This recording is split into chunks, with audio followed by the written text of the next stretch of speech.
नमस्कार। दुष्यंत कुमार का एक शेर है। कौन कहता है कि आसमां में सुराख नहीं होता है। एक पत्थर भी तो तबीयत से उछालो यारो। और आजकल तो पत्थरों का जमाना चल रहा है, पत्थर उछाले जा रहे हैं, पत्थरबाजी हो रही है। और वैसे तो ये पत्थरबाजी पूरी दुनिया में होती है। धर्म के काम में पत्थरबाजी होती है, लोग हज के लिए जाते हैं, वहां भी शैतान को पत्थर मारते हैं। और पूरी दुनिया में पत्थर मारते हैं जहां कहीं भी शैतान नजर आता है। कश्मीर एक बहुत ही कुख्यात जगह है पत्थरबाजी के लिए, जहां बाकायदा पत्थरबाजी की ट्रेनिंग मिलती थी, पत्थरबाजों को पैसे का भुगतान होता था और इसके लिए बहुत अंतर्राष्ट्रीय फंडिंग भी होती थी। ये चीजें पुरानी हो गई। जैसा कि लोग कहते थे, बहुत गंभीरता से लोगों ने निर्णय लिया कि कश्मीर एक प्रयोग है और कश्मीर के प्रयोग पूरे भारत में दोहराए जा रहे हैं। अब हर जगह पत्थरबाजी होती है। नूपुर शर्मा प्रकरण हम लोग देख चुके हैं, उसकी तह तक जाया जा चुका है कि क्या समस्या थी और क्यों इतनी समस्या बढ़ाई गई। इसमें बिल्कुल भी आश्चर्य नहीं है कि अगर नूपुर शर्मा का प्रकरण नहीं होता तो कुछ और होता। लेकिन तैयारी हमेशा रहती है कि जब भी कभी मौका मिले, जैसे विद्यार्थी छात्र लोग अपना परीक्षा की तैयारी करते हैं, हर समय तैयार रहते हैं। आम आदमी सिर्फ यह पूछता है कि इतने पत्थर कहाँ से आते हैं। तो एक जमाना ये था कि पत्थर सड़क पर रहते थे, लोग बीन बीन के छतों पर रख लेते थे। और अब धीरे धीरे पत्थरबाजी इतनी जोर से हो रही है, तो पत्थर इतने कहाँ से आए। कानपुर में और खास तौर से मध्य प्रदेश और राजस्थान में रामनवमी और हनुमान जन्मोत्सव के जुलूसों पर जिस समय आक्रमण हुआ था, उसमें कुछ जगह ऐसा पाया गया कि जो सड़क बनाने के लिए पत्थर इस्तेमाल किए जाते हैं, बड़े बड़े पत्थर, उनका प्रयोग किया गया है चलाने के लिए। और वो पत्थर नुकीले ऐसे होते हैं, बिल्कुल गोली का काम करते हैं। अगर किसी ने बहुत ताकत से फेंका है, वाकई तबीयत से उछाला है, तो जिसको लगेगा वो, उसका तो भगवानी मालिक है, घायल हो जाएगा, बहुत गहरी चोट लगेगी। तो अब पत्थर खरीदना पड़े चलाने के लिए, ये भी तो अच्छा नहीं लगता। खैर, उस समय पत्थर खरीदे गए। आज हालत ये है, जो सड़क बनाने वाले ठेकेदार हैं बहुत चौकन्ना रहते हैं कि उनके पत्थर गायब ना हो जाए। कई जगह वो पत्थर लगा के उस पर रंग रोगन लगा देते हैं कि भाई अगर गायब होगा तो उनको पता चलेगा, और चौकीदार लगाते हैं। पत्थरबाजों का ये आलम है। जो भी हो, पत्थर की कमी ना हो, इसलिए मकान भी योगी जी बुलडोज कर रहे हैं। बुलडोजर चलता है, कानपुर में चला। प्रयागराज में एक जो मुख्य साजिश करता थे, उनका मकान ढा दिया गया। लगभग 200 स्क्वायर मीटर में 5 करोड़ की लागत का बताया जाता है, पता नहीं 200 स्क्वायर मीटर में 5 करोड़ की लागत का कैसे मकान बनेगा, क्या होगा। बहरहाल वो ढा दिया गया और इसके बाद पत्थर ही पत्थर। प्रयागराज विकास प्राधिकरण ने मकान ढाया, पत्थर तो उठाएंगे नहीं, तो पत्थर उनको फिर काम में आएंगे, रीयूजेबल हैं ये पत्थर। तो इसलिए पत्थरों की कमी नहीं। अब तबीयत से उछालो, ये शायद उत्तर प्रदेश सरकार ने कह भी दिया, तबीयत से उछालो। लेकिन इस सब के बाद जो प्रयागराज से खबर सामने आई, बहुत चौंकाने वाली है। जो जावेद मुख्य साजिश करता थे, उनकी बेटी जेएनयू में पढ़ती है। आप समझ सकते हैं कि क्या प्रभाव, कैसा क्या होगा। और वो शाहीन बाग में बाकायदा काम कर चुकी है, शाहीन बाग आंदोलन में। और उनके घर से बहुत सारे जो कागजात डॉक्यूमेंट बरामद हुए, वो चौंकाने वाले हैं। इसलिए आज सोशल मीडिया के इस जमाने में लोग, बहुत लोगों कहते हैं कि अपने पड़ोस के अब्दुल को पहचानिए। ये सभी लोगों के लिए है कि आप पहचानिए, आपके पड़ोस में कोई पत्थर तो इकट्ठा नहीं कर रहा है, क्योंकि पत्थर आपके पास आएगा सबसे पहले। आप जिसे अपना दोस्त समझते हैं, उसका पत्थर नजदीक वाले पे आएगा सबसे पहले, क्योंकि पत्थर की मार सीमित है, बहुत तोप से तो नहीं चला रहे हैं। खैर, इसके बाद जो हुआ, सहारनपुर में जो मुख्य साजिश करता है, उसकी 18 वर्ष उम्र है, मुजम्मिल।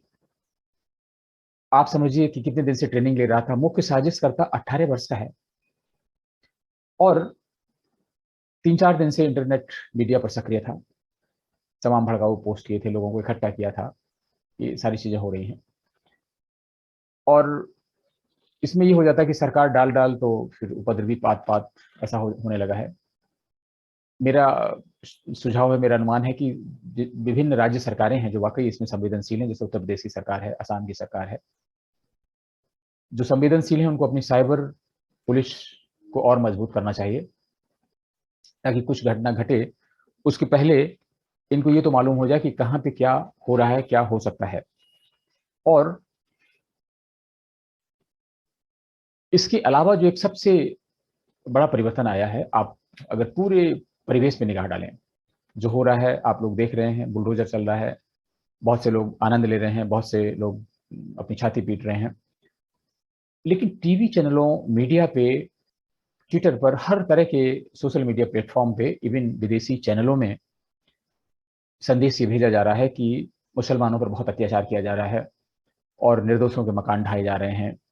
और इन सबको बल कहाँ से मिलता है? इन सबको बल मिलता है जब कोई राजनीतिक पार्टी उनका समर्थन करने लग जाए और इस तरह के स्टेटमेंट देने लग जाए। उत्तर प्रदेश में यही हुआ।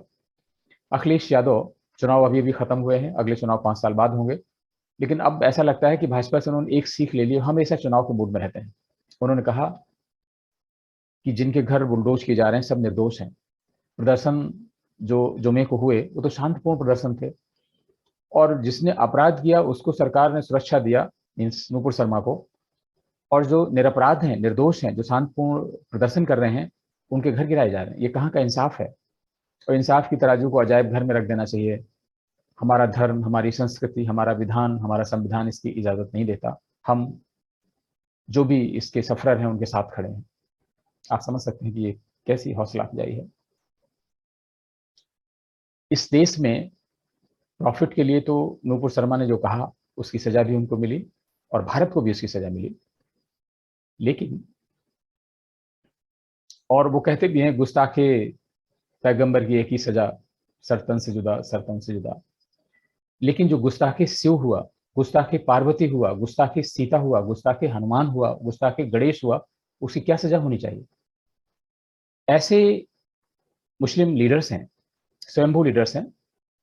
नूपुर प्रकरण में जिनका नाम आ रहा था, तस्लीम रहमानी, कानपुर के रहने वाले हैं, और उनसे किसी ने पूछा तो उन्होंने भी कहा सख्त से सख्त सजा होनी चाहिए, और उन्होंने ये कहा वो कहा। अगर उनका वीडियो निकाल के देखा जाए तो नूपुर शर्मा से कहीं ज्यादा सजा उनको होनी चाहिए।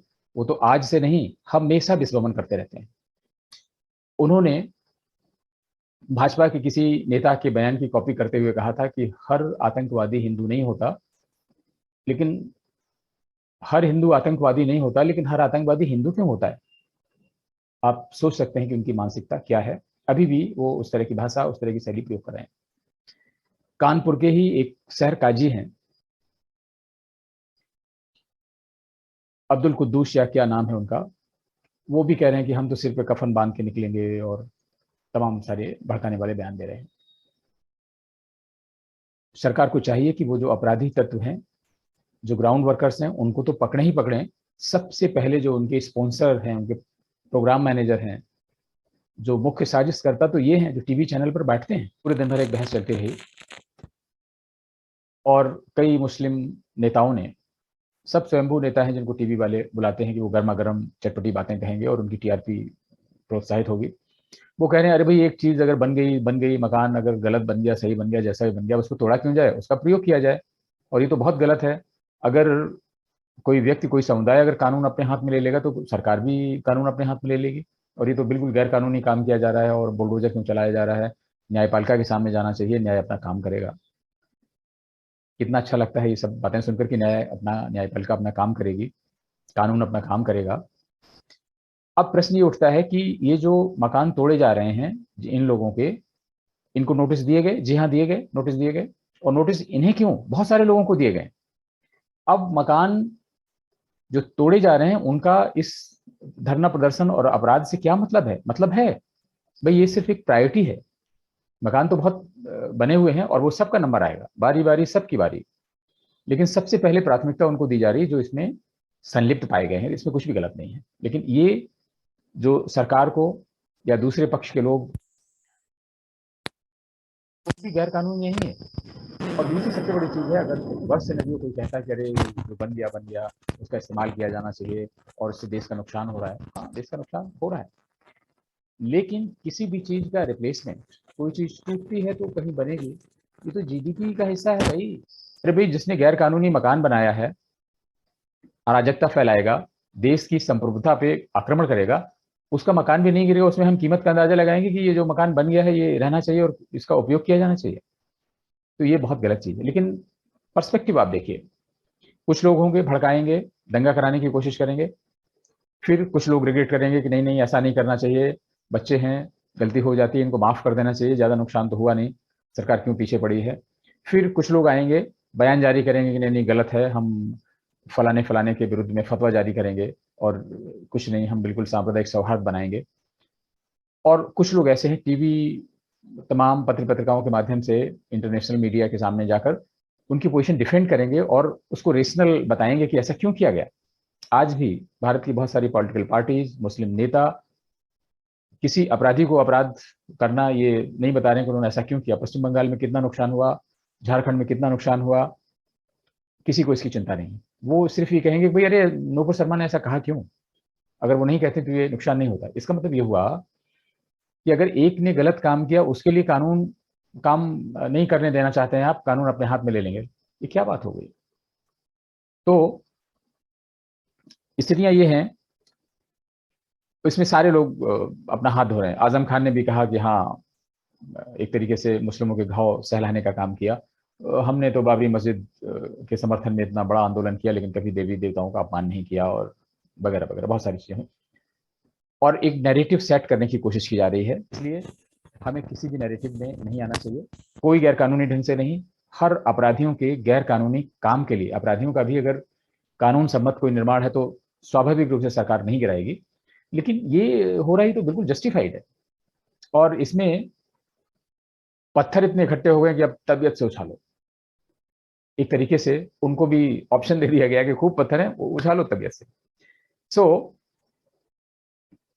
ये बात उत्तर प्रदेश से संबंधित अधिक है। ये मामला यहीं तक, किसी